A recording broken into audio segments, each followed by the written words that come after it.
Hi, my name is Rebeccawatson, and I'm here to give you relationship advice. What are my qualifications? Great question. None. What is my personal success rate at maintaining healthy relationships? Gotta be honest, spotty at best. So why should you listen to me? Well, hello, I have like 100,000 subscribers on YouTube. Stupid question. For the past year or so, a surprising number of you have left comments or sent me messages on Patreon and on social media asking me to talk about the 5 love languages. I have absolutely no idea why. I know why you're interested. It seems like it's basically astrology and you want me to debunk it, but I'm not sure why it's gotten so popular recently. I assume that in this time frame, love languages have grabbed the attention of the TikTok crowd or something, but I always demurred because I just didn't have any recent and relevant research or commentary to discuss about this subject. Well, today all of that changes because I have just seen an actual scientific study published this month that purports to put the popular idea of love languages under the old microscope. So, all right, let's talk about it. First of all, in case you've been living in the past and you're still using outdated methods to learn more about your partner, like asking them their star sign, figuring out their Myers-Briggs personality type, or just asking them what they like. Let's talk about what the 5 love languages are. The concept was invented back in the 90s by Gary Chapman, a Baptist minister who counseled some of his congregation on their marriages. Gary decided that one reason couples weren't getting along was because of a lack of understanding how each person preferred to show and receive love. He came up with 5 categories, all of which are nice, but which could have an important order of preference to each person in a relationship, according to Gary. They are words of affirmation, quality time, gifts, acts of service, and physical touch. Gary claimed that your relationship will be better off if you know your preference and also your partner's so that you can each bump up your use of your partner's preference. There's a quiz you can take online, and back in 2018, when I first heard about all of this, I went ahead and I took it. My preferred love language was physical touch, and my partner's was acts of service. You may think that the fact that we're still together more than 5 years later means that the love language quiz was helpful, but you'd be wrong because I actually forgot what our results were, and I had to search my own Twitter feed to be reminded in order to mention it in this video. I didn't find the love language viewpoint particularly helpful, but that doesn't mean I didn't see the potential good in it. I bet there are people out there who are confused because, say, every Friday they buy their partner flowers, but the partner still says that they feel unloved. Their partner just doesn't view gifts as a true declaration of love the way they would view, say, their partner literally saying, "I love you," or doing the laundry for once. What this is really about is empathy. It's kind of funny to me that this was thought up by a Baptist minister because it directly contradicts a well-known Bible verse, the Golden Rule. Matthew 7:12 reads, "Do unto others as you would have them do unto you," which is nice at first blush, but in practice, it falls short. You might be a huge NASCAR fan, but that doesn't mean I will be overjoyed if you give me tickets to the Indy 500. By the way, after I wrote that into this script, I looked it up and I confirmed, no, Indy 500 isn't even a NASCAR race. My point stands. A better maxim, and one which Gary the minister stumbled upon, is the platinum rule, to do unto others as they would have you do unto them. The problem is that this is a little harder for some people to do because it requires empathy. Understanding what another person is feeling and then treating them accordingly, even if it's not the way you're feeling. not just doing something because, well, that's what you would have wanted, doing something because you understand that it's what they want. With that in mind, it's kind of hard to argue against the concept of love languages on its own. If it helps lead people to the truth that their partner has a unique perspective that is worth understanding, then, I don't know, seems good to me. There's nothing revolutionary about it, but that means there's also no extraordinary claim here. The only thing I've personally found objectionable is any idea that there's scientific proof that learning the love language of your partner will directly or solely lead to a healthier or longer lasting relationship for everyone, which, I've rarely seen anyone claim. In fact, I've only really seen people arguing that it's not that. Though I'm not on TikTok very much, so I'm probably missing some more extreme opinions on the matter. I'll also say that I do find Gary Chapman himself objectionable. He's an old Baptist minister, so it won't surprise you to learn he said some stupid shit about gay people. Like, he wrote on his website that God designed men and women for each other, and that's why it's so disappointing when your kid comes out of the closet. But, make sure you hate the sin and love the sinner. That type of boomer-ass bullshit. That said, there is nothing homophobic or even heteronormative about the basic idea of love languages. If it's true, it's as true for gay couples as it is for straight couples, and it's even true for friendships and other relationships where one would want to show another person love. So, given my understanding that love languages are an inoffensive and possibly helpful idea, I was interested to see what scientists would want to study about them. In this paper, Popular Psychology Through a Scientific Lens, evaluating love languages from a relationship science perspective, the researchers evaluate 3 claims. A, that each person has a preferred love language. B, that there are 5 love languages. And C, that couples are more satisfied when partners speak one another's preferred language. And I think that's fair.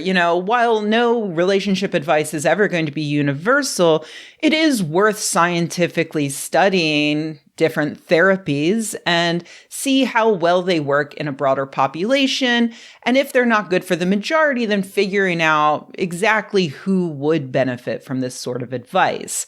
And all of those appear to be points made by both the author and proponents, though I struggle to see how this study's authors would go about testing each one of them in one paper. And the answer to that is that they don't.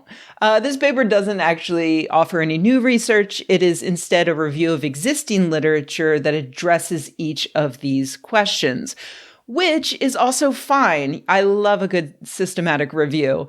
But in this case, I do think that this review falls a bit short. Let's get into it. The authors claim to debunk point number 1, that each person has a preferred love language, by saying that research shows people tend to endorse all 5 love languages as meaningful ways of expressing love and feeling love. And when forced to pick just one, the one that they pick doesn't necessarily match the one they are assigned after answering questions about them. But that actually kind of jibes with what Chapman seems to say about this stuff in his book and in interviews.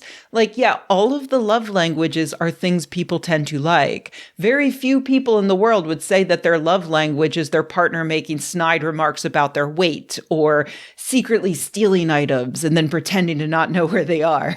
The love languages are not controversial.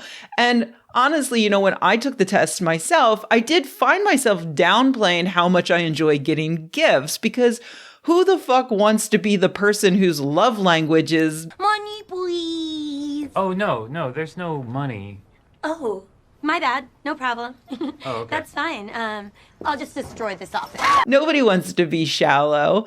And that might be why this review found that hardly anyone chose gift giving as their primary love language, despite obviously liking it when answering questions about their relative preferences. When it comes to point B, that there are 5 and only 5 love languages, I was surprised to learn that Chapman actually does seem to believe that.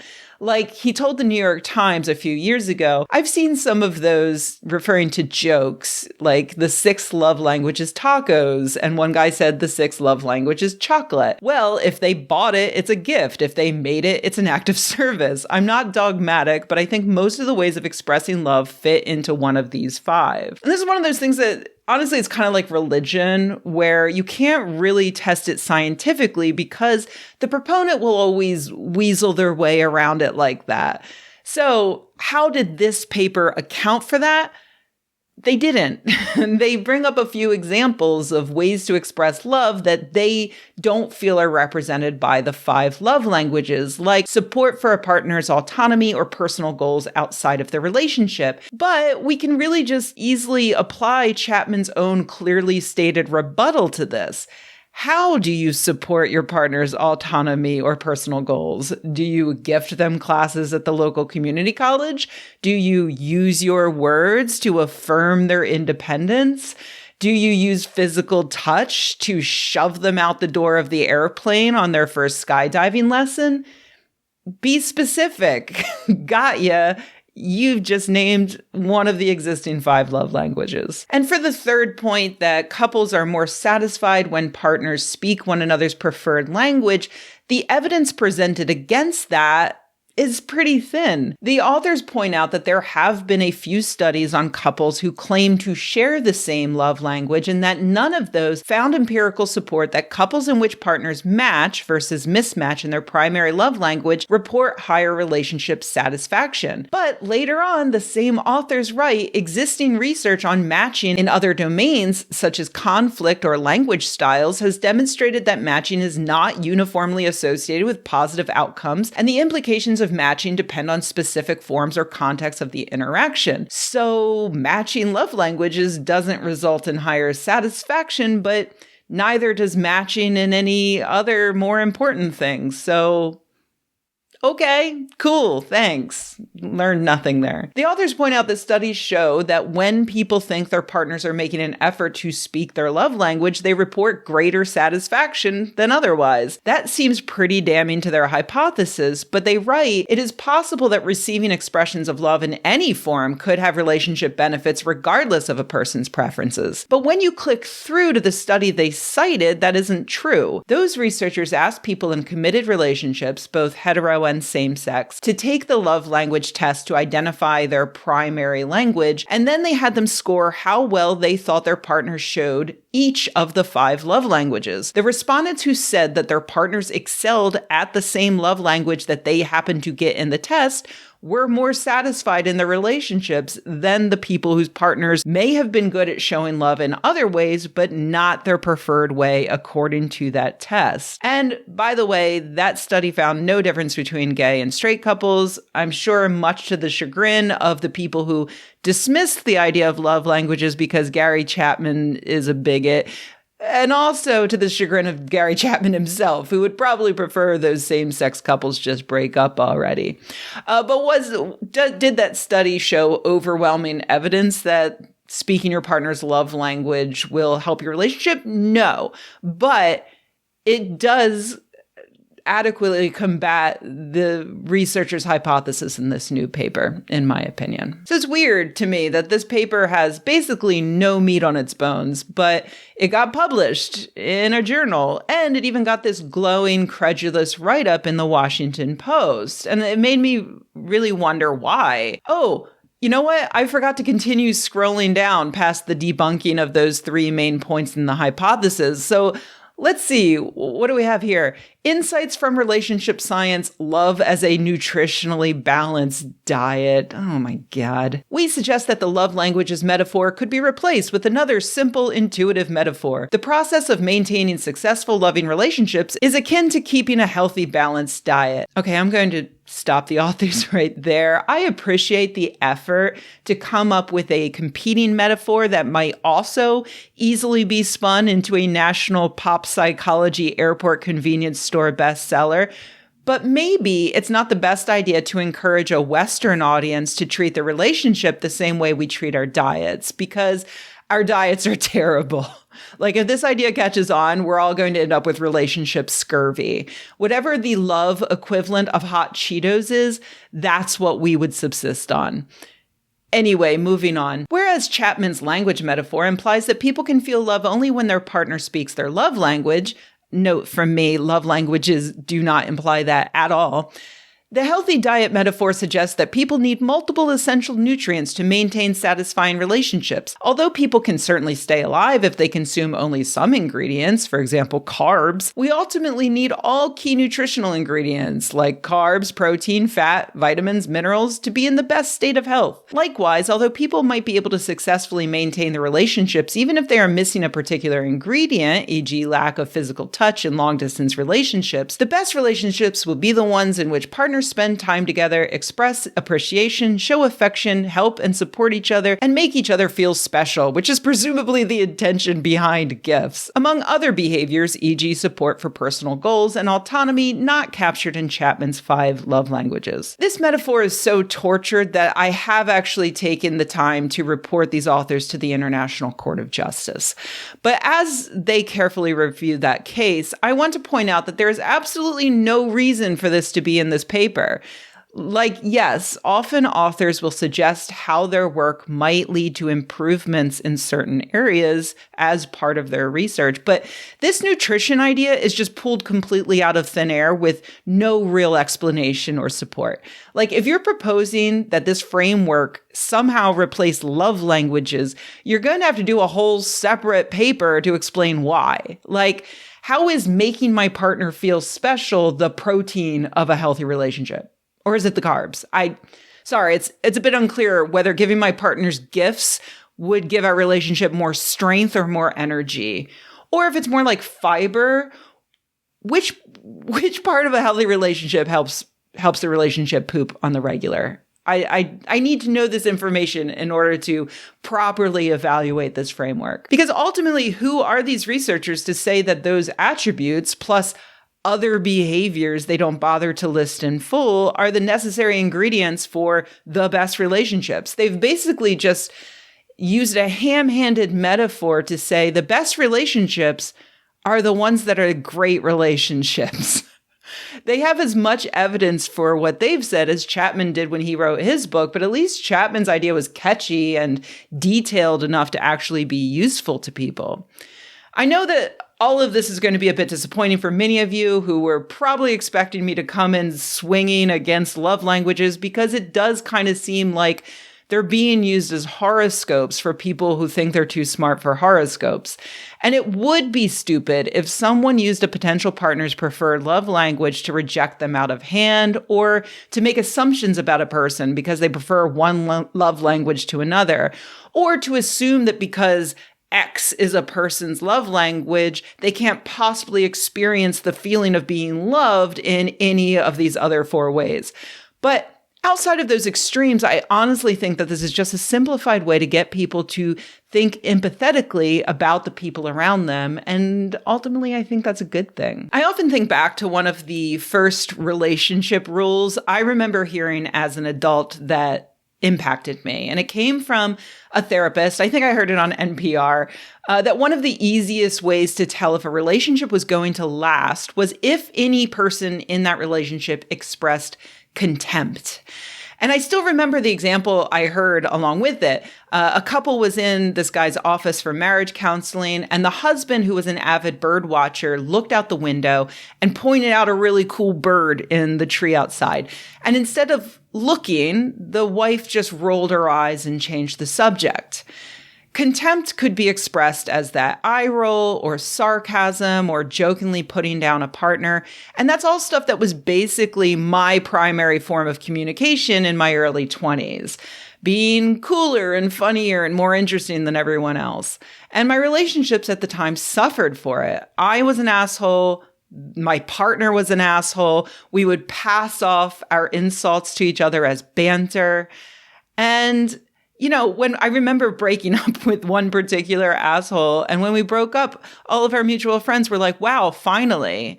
And I said, what do you mean finally? We had a great relationship. And they said, you were constantly fighting. And I said, that wasn't fighting. That was banter.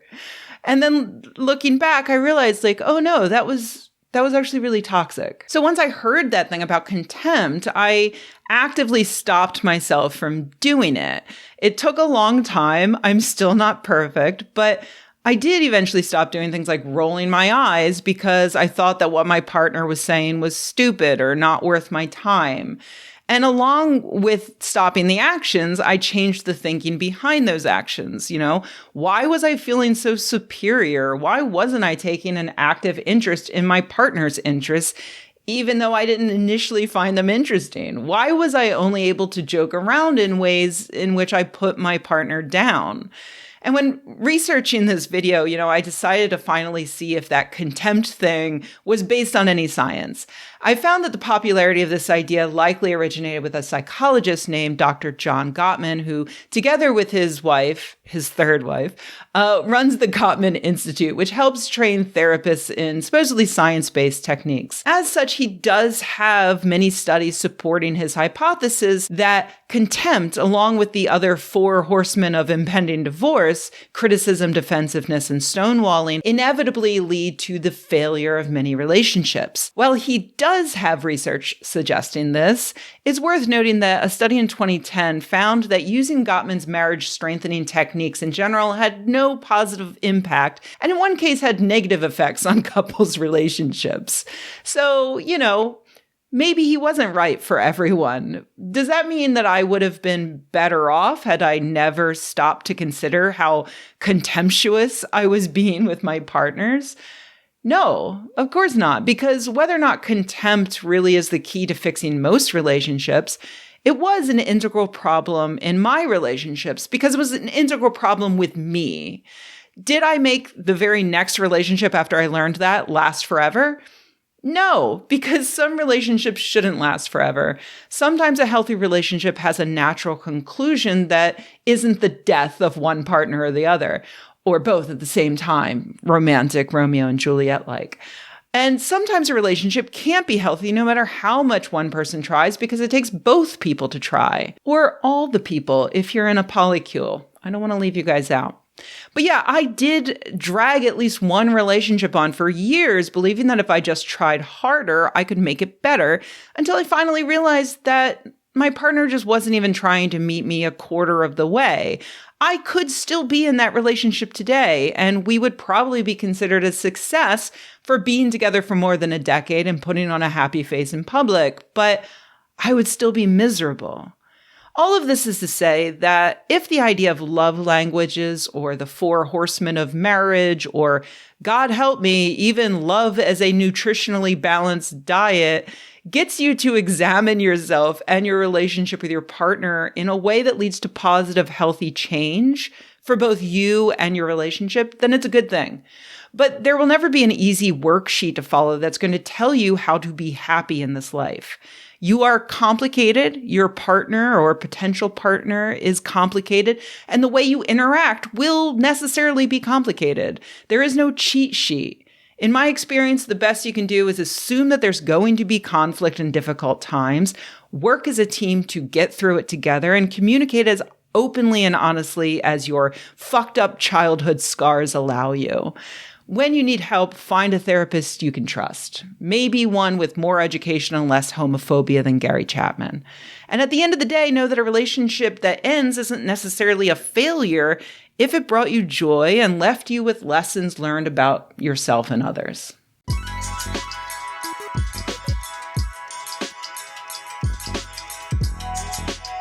Hey everybody, thanks for watching. If you enjoyed this video, please give it a like. If you loved the video, please subscribe. And if you think the world could use more videos like this and you happen to have a few bucks laying around, head to patreon.com/Rebecca and join an awesome community of nerds like the people whose names you see on the screen right now. Thanks.